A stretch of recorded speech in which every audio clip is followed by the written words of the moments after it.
बुखारी में हदीस है।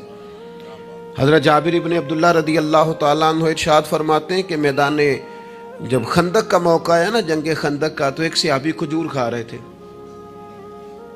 उन्होंने नबी करीम अलैहिस्सलाम से पूछा, या रसूलल्लाह सल्लल्लाहु तआला अलैहि वसल्लम, अगर मैं इस जंग में शहीद हो जाऊं तो कहां जाऊंगा?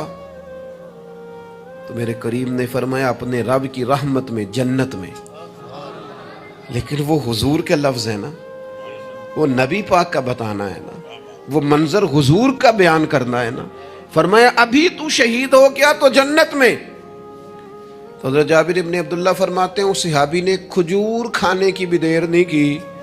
उन्होंने जितनी खजूर खाई थी खा ली, बाकी निकाल दी कि हम इतनी लेट भी नहीं करते। तलवार उठाई, मैदान में घुस गए। अल्लाह ताला ने उन्हें शहादत का दर्जा अता फरमाया।